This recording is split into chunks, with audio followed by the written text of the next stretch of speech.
Good evening, I'm Maciej Mikos and you're watching World News Tonight, live from Warsaw.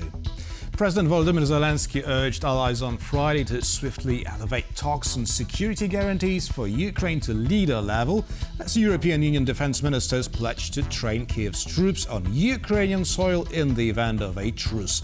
We'll have more on that in a moment, but first let's take a look at the latest headlines. A significant decline in the polls for Poland's new president. Turkey bars European mayors from visiting jailed opposition leader. And Robert Lewandowski returns to the Polish national team as captain. A Ukrainian delegation came to New York for talks with the US president's aide, Steve Witkoff. Kyiv is seeking security guarantees and asks for more pressure to be put on Russia. Our correspondent, Os Kaja, is in Kyiv now. Good evening, Os. Can you tell us more about today's meeting in the US? Well, this meeting was headed, the Ukrainian delegation was headed by Zelensky's chief of staff, Andriy Yermak. They met with envoy Witkoff in New York for discussions. Obviously, they were updating the United States on the situation on the ground following that massive Russian airstrike on the Ukrainian capital. The death toll from that strike is now up to 25 people killed. So the Ukrainians obviously updating the US on what has happened over the last few days. But from the Ukrainian perspective, they also wanted to advance discussions they had in Washington about security guarantees. Now, on the subject of security guarantees, President Zelensky has released a statement discussing that. Let's take a quick listen to that. What we want are security guarantees from key European countries and the United States, supported by their parliaments and the United States Congress. Yes, we want legally binding security guarantees. We do not want another Budapest Memorandum or the Minsk agreements. Russia is demonstrating its unwillingness to engage in diplomacy, primarily through its attacks on civilian infrastructure and the killing of civilians, including children. So ultimately, Kyiv was hoping with this summit with Witkoff in New York that they could advance the talks that they've had in recent days, but they want to see more US pressure applied on Russia, and they'll be hoping that conversations like this will do so off the back of attacks like these. Now, Oz, there are 25 dead in Kyiv after the last Russian attack. Germany and France have pledged to provide Ukraine with more air defense. Now, is this only meant to protect the capital city or other Ukrainian cities too? Well, look, the problem that the Ukrainians are facing with their air defense situation is that Ukraine is a very, very large country. So they need many, many more systems to adequately defend their skies. The other problem is the fact that these missiles that Russia launches, the ballistic missiles, are very difficult to shoot down, even with advanced air defense systems. The issue is further compounded, and this goes back to that meeting in New York, by the fact that the Americans are the ones that produce many of the missiles needed. So the hardware is all well and good, but without the ammunition required to shoot down those incoming missiles, the hardware isn't good enough on its own. So these discussions, these conversations with the Europeans are going to be very, very welcome. But on the other end, they really need the Americans to follow through with providing the kind of ammunition that Ukraine needs to defend its skies adequately. That was Os Kaja reporting from Kyiv. Thank you very much, Os. Stay safe. Almost all of Europe's defense ministers want to offer safe haven to Ukraine's defense companies and to train Ukrainian soldiers in the homeland if a peace deal is reached, says EU's top diplomat Kaja Kallas after high-level talks in Copenhagen. Our EU correspondent Angela Skujins has more from the Danish capital. Security guarantees. This was the main topic of high-level talks on Friday in the Danish capital, attended by 27 EU member states ministers, including Poland's own Secretary of State, Paweł Zalewski. Now, the High Representative Kaja Kallas, the EU's foreign policy chief, spoke to reporters following this meeting, outlining the successes as well as the pitfalls of these talks. She highlighted that broad support was garnered for a range of proposals to strengthen Ukrainian President Volodymyr Zelensky as he goes into these potential ceasefire talks spearheaded by US President Donald Trump, which should ensure that Russia does not invade again. Now, broad support was drummed up for the proposal to transplant Ukrainian production companies specializing in armament from the war-torn country into European territory. This would ensure that Russia cannot attack them. They can continue to produce weapons to ensure that those armed forces are supported there. But the EU High Representative Kaja Kallas sounded exasperated as Hungary is the major antagonist against these efforts. She stated that Budapest continues to also block billions of euros that should be distributed to the war-torn country as part of the European Peace Facility. We have 6.6 billion euros blocked.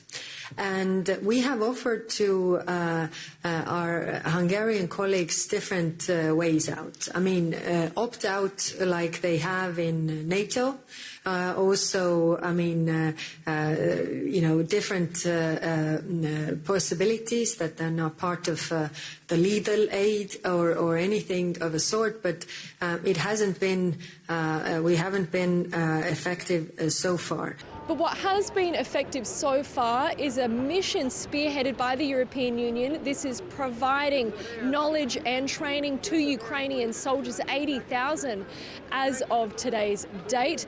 According to the High Representative, broad support has been garnered to change this mandate so that educators actually go into Ukraine following the ceasefire if it is brokered, to ensure that they can go there to provide the knowledge there. Poland's Secretary of State Paweł Zalewski told PAP news agency in Copenhagen following these talks that Poland is supportive of the measure. However, he wants Polish educators to train these soldiers on Polish. So the big question here is whether these initiatives will be enough to satisfy US President Donald Trump in particular. He has stated he wants Europe to provide the lion's share of security guarantees to Ukraine to ensure that Russia cannot invade again if that ceasefire is brokered. Of course, the other major question here is whether these efforts will be enough to deter Russia's expansionist efforts in the future. Angela Skujins from Copenhagen for TVP World.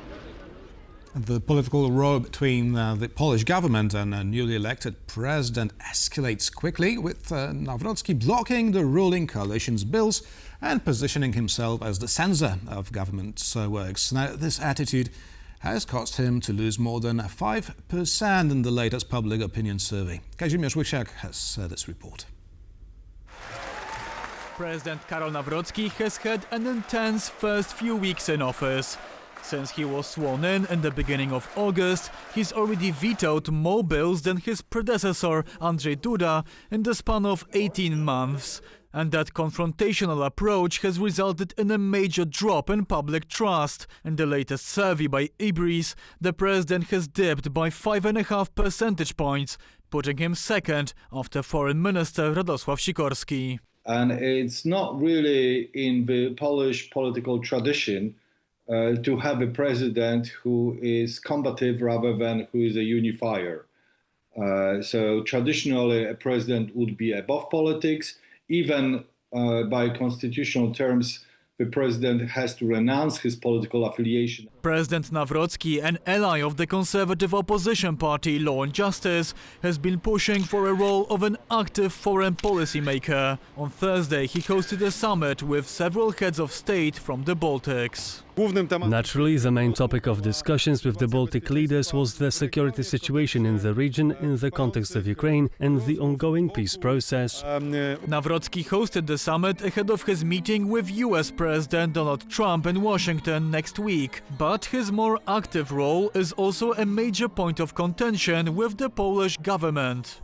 He is stepping outside the boundaries of the constitution, not just tradition, and he's trying to do more than moderate the legislation. He actually wants to lead the legislative process. At the same time, President Nawrocki recently missed his opportunity to step up on the international stage. He decided not to join other European leaders in the spontaneous summit in Washington with Ukrainian President Volodymyr Zelensky. The official reason, he already had a visit planned. They were going to be received in the White House on the 3rd of September, so they were afraid President Trump was going to cancel this meeting if he attended. I don't know that was likely to happen because it was a different kind of meeting. President Nawrocki instead blamed the government for not sending their official to the Washington summit. The rift between the two offices is at its highest level in years and is unlikely to go away anytime soon. I think there's going to be definitely much more competition. Every public opportunity, especially where we see either a president or prime minister, or especially both of them, this is an opportunity to exert more pressure, to take a strong stand, to show who's really in charge. For TVP World, I'm Kazimierz Łysiak. Polish Air Force mourns the death of Major Maciej Krakowian, an F-16 pilot who crashed during the air show event in the city of Radom. Major Krakowian was an icon amongst Polish pilots and one of few who flew the state-of-the-art fighter jets. Anastasia Anchenko brings us this story. What was supposed to be a routine F-16 flight rehearsal ahead of one of Europe's largest aviation shows resulted in a crash which shocked the nation, killing one of Poland's aviation stars. The pilot was Major Maciej Krakowian, callsign Slab, short for Sounds Like Bombs, after his resemblance in style to a fellow flying instructor nicknamed Bombs. Krakowian was one of Poland's top fighter pilots, a NATO mission veteran, and an international face of Polish aviation. He was a master-level pilot with over 1,200 flight hours on this type of aircraft. An excellent commander, outstanding instructor, and a remarkable mentor. He wasn't a theorist, but he excelled in practicing his skill. A Krakow native, Krakowian started out at the Polish Air Force University in Dęblin. After flying training aircraft, he was selected for elite F-16 training in the United States, where he not only mastered Poland's most advanced fighter jet, but also qualified as an instructor. Just last month, TVP World proudly reported on his success, winning the Best Overall Flying Demonstration Award at the world's largest military air show in the United Kingdom. In London, he performed what the pilots call his ballet among the clouds. People loved it, which earned him great recognition and a major award. It was a huge honor for the Polish flying community, and the pilots in attendance, those who truly understand flying, named him the best airshow pilot. The cause of the crash remains unknown, as investigators and forensic experts continue processing the scene. There was the finest Polish fighter pilots. There was a rising star of Polish military aviation. Poland's Ministry of Defense suspended military participation in air shows until further notice, as the tragedy raised serious safety concerns regarding flying combat jets during public events, as well as the overall purpose of such shows. So the organizers are aware that something may happen, so they assume the risk. Also pilots that are flying in the show, they assume the risk.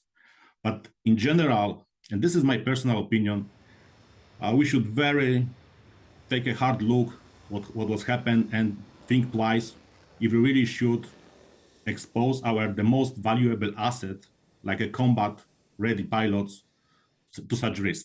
All of Poland's F-16s have been grounded, except for mission-critical aircraft. Following the tragic crash, Poland now has 47 F-16 jets in service.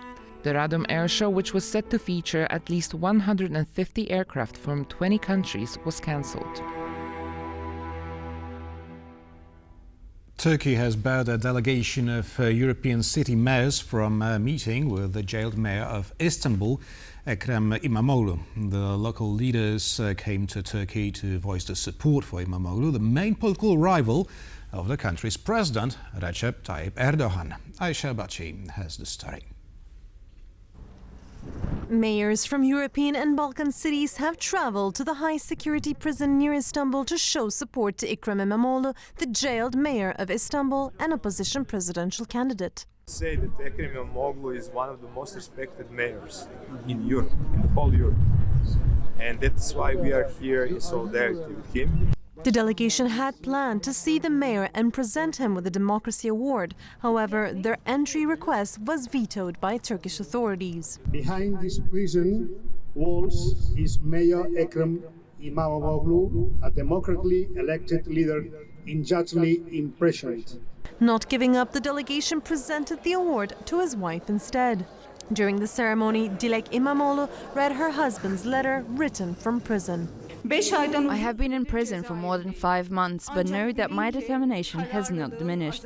On the contrary, it has only grown stronger. İmamoğlu was detained in March along with hundreds of party members, mayors and city administrators on allegations of corruption and terrorism in CHP-led municipalities.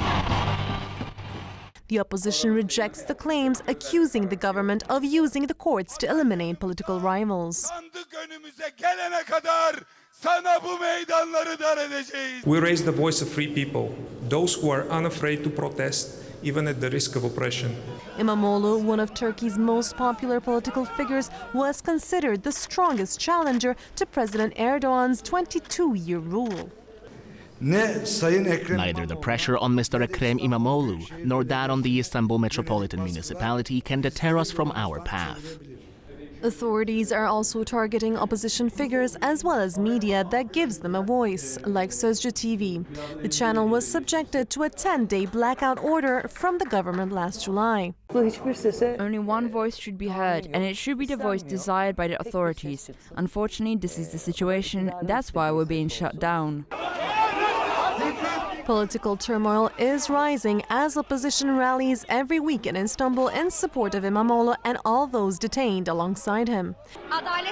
I think our judiciary system has collapsed, and I want my voice to be heard. President Erdogan has led Turkey for nearly 3 decades. He survived a coup attempt in 2016, after which he assumed a more powerful executive role and cracked down on his opponents and dissent. Documenting the deterioration of civil liberties under Erdogan, Freedom House rates Turkey's political freedom at 33 out of 100, ranking it between Pakistan and Jordan. The captain is back. Robert Lewandowski has returned to the Polish national football team and he'll reassume the leading role. This sends a strong signal to the rest of the squad ahead of 2 crucial World Cup qualifier games. Piotr Miszczuk has the story. After a scuffle with Poland's now former head coach, Lewandowski stepped down from the national team in early June.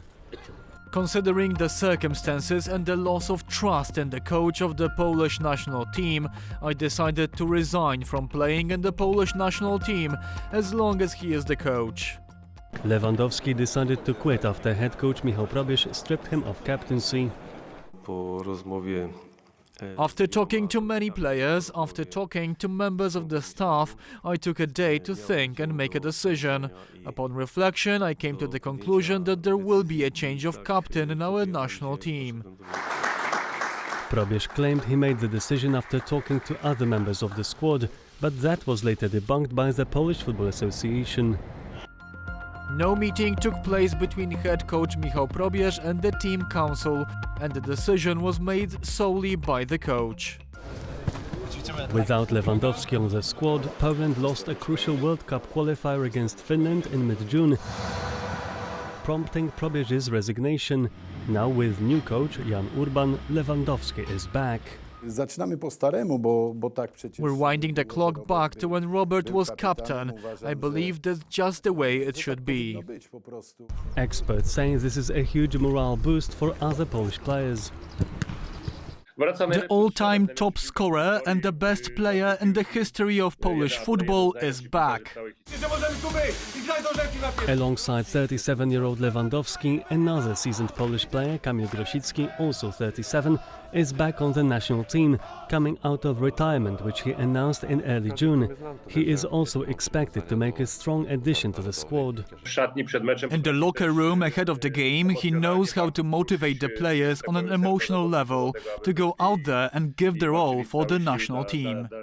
Poland now faces the Netherlands and Finland in the key World Cup qualifiers. If Polish national team will lose against Finland, it's game over for us. But Lewandowski's return might end up being very short-lived. It could be the last two games in the Polish national team by Robert Lewandowski. On Thursday, Poland will square up against the Netherlands and next Sunday against Finland. The outcome of the games will be crucial not only for Poland's World Cup prospects, but also for the strained team spirit. For TVP World, I'm Piotr Miszczuk. Ukraine's delegation came to the US in an attempt to put more pressure on Moscow to stop the bloodshed. Could a meeting with Steve Witkoff speed up the peace process, and how is Europe reacting to the latest developments? We'll talk about it with Diane Francis, Senior Fellow at the Atlantic Council. Good evening. Good evening.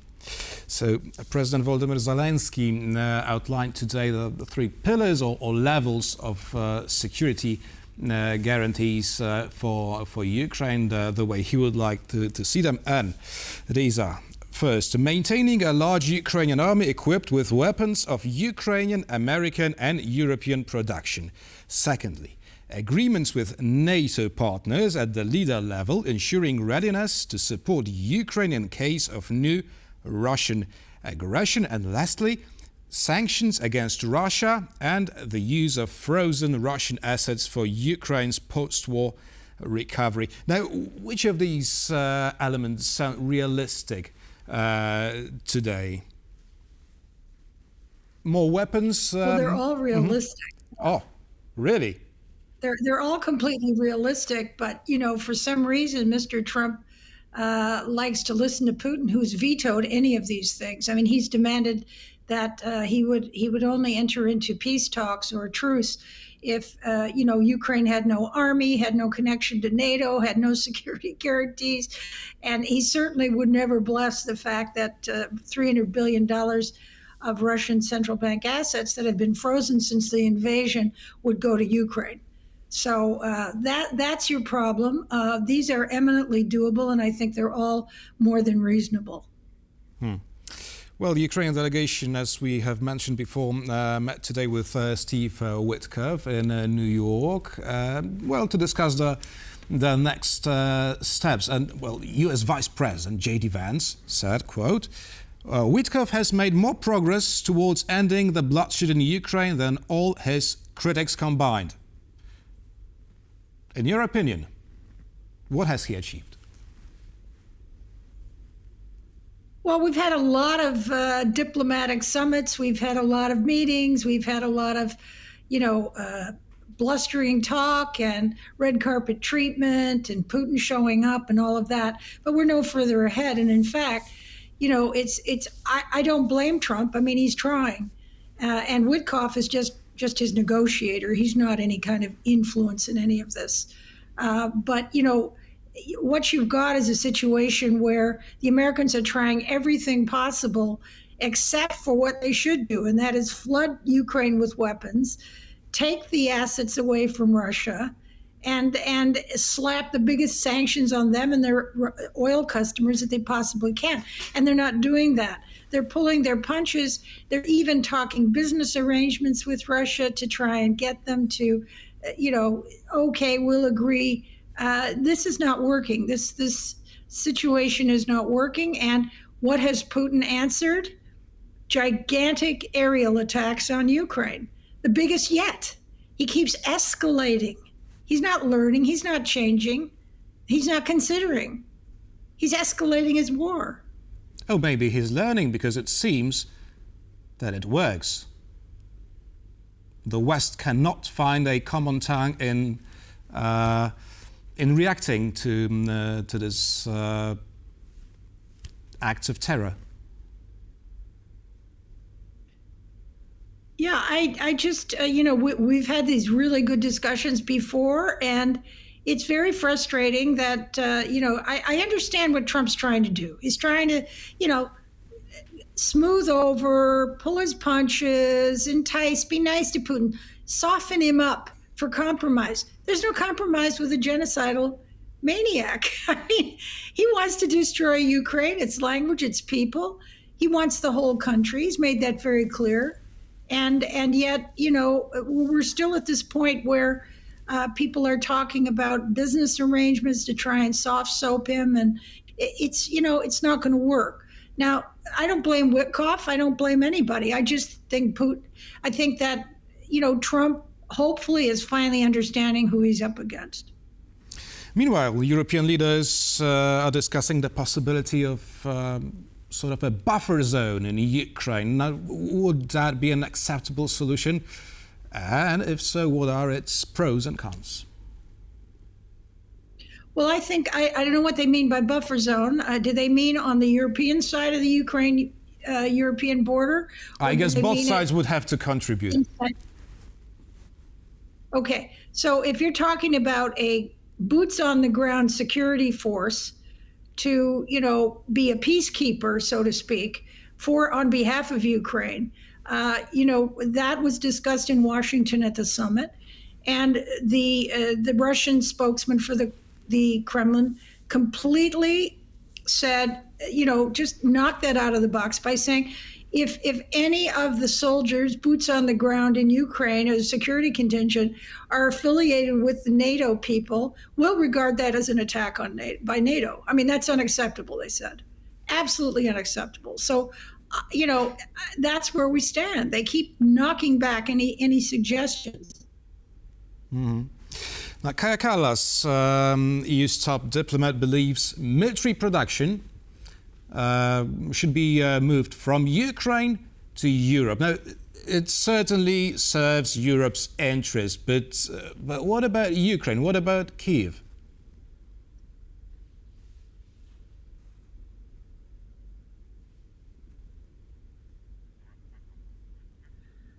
Well, Ukraine is obviously a dangerous place because it's still under attack. But, I don't think that they're going to relinquish any of their military-industrial complex, which has kept them alive and very much supplemented whatever the Europeans and Americans have provided them with. So, that's not in the cards. Kallas has been very helpful, however, in just saying that, listen, Russia's not going to do anything differently. So we have to really get our heads around that. And, Europe has to build its own military-industrial complex. Merz and Macron are getting along very well, and they're meeting with Tusk in your country shortly, according to the newspaper reports. And I think they're talking about forming what they call the Weimar Pact. In other words, having the three lead countries, France, Germany, and Poland in the European Union, really further the efforts of creating an armed force and a peacekeeping security guarantee on behalf of Ukraine and helping them win. Now, Leslie, shortly, because European leaders may meet in Warsaw, but as the West discuss peace in Ukraine, Vladimir Putin is traveling to China next week, along with the leaders of Iran, North Korea, among others, and they will surely discuss the war in Ukraine too. Now, given Russia's economic issues of late, there are some sort of hiccups. Can they keep the Kremlin's war machine going? They're not hiccups. I don't think they're hiccups. First of all, you're talking about a pretty dysfunctional economy in the first place. It's basically a war machine. It's a war economy. And, the Russian government is begging, borrowing, and stealing all the money they possibly can to feed their war machine. And the war machine is not a very good machine, as we know. I mean, this was the second largest military in the world, supposedly. And yet a small country like Ukraine that had been stripped of its army by a Putin puppet president has been able to prevent them from taking over the whole place, with a lot of help, no question. But, this is not a great army. And this is not a country with a healthy economy. They're losing ground in the Caucasus. The Armenia-Azerbaijan thing hasn't gone his way, Putin's way. And, Iran has been, their nuclear's been obliterated. So, things are not looking great for Mr. Putin, but he's not stopping. He will not stop. Dan Francis, Senior Fellow at the Atlantic Council, was our guest this evening. Thank you very much. You're welcome. And thank you for watching, and stay with us for much more news and interviews here on TV.